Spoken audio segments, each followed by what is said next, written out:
Hi everyone, today we'll look into how to use our classical machine learning algorithms for time series. Yes, you heard it right.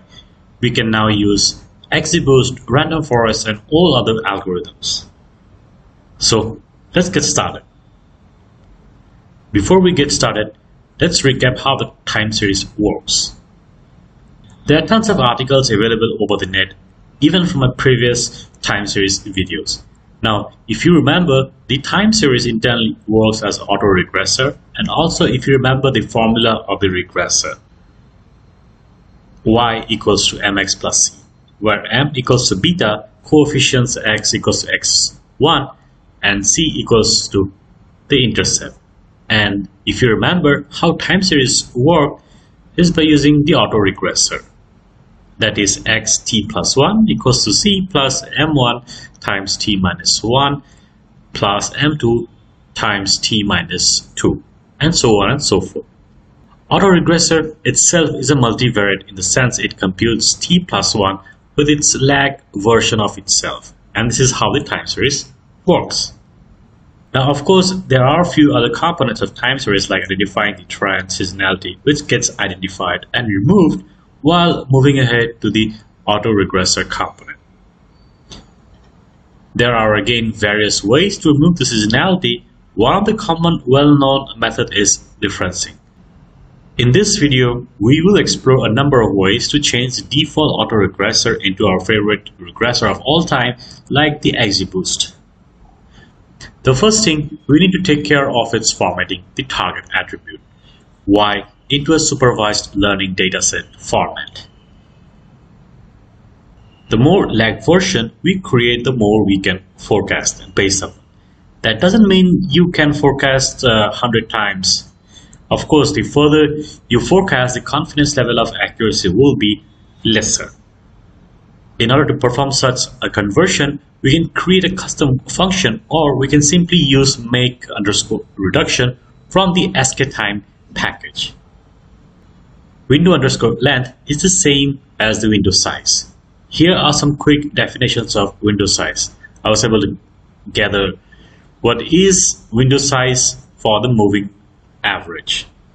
If we simply look at a plot of our data, we can already discover a weekly pattern. Hence, our data, a moving average of window size 7, seems suitable for capturing the trend cycle.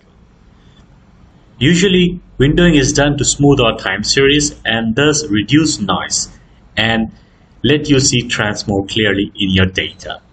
A larger window gives more smoothing but obscures high-frequency features. If your interest is in predicting beyond the end of the time series, there is no advantage to windowing other than perhaps letting you choose a good fitting function. Just do a least square regression fit to the raw data and extrapolate. Beware, accurate prediction is difficult, especially of the future. In the time series problem, this duration is called window length or time lags. It represents the number of time steps in the time series to be inserted as input for the predictive model. Now let's start with the actual coding. From sktime.forecasting import all.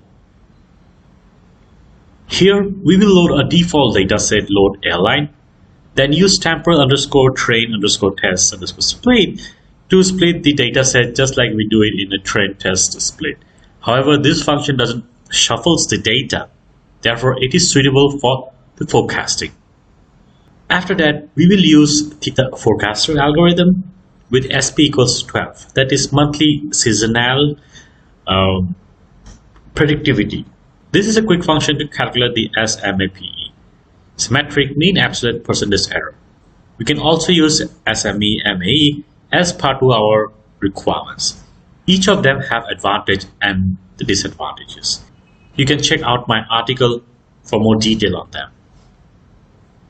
Now we'll apply the xgboost.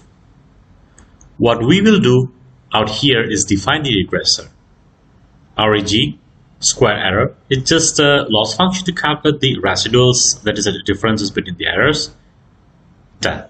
Then, as usual, call the make_reduction function and define the regressor. with window underscore length equals to 12. Strategy equals to recursive. Now fit the data and predict. Calculate the mean absolute percentage error. Let's plot the results.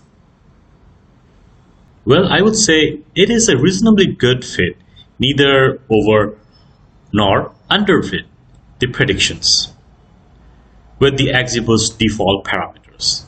That's it, done. Now you can use any sklearn models like random forest, extra-tree regressor, linear regressor, etc.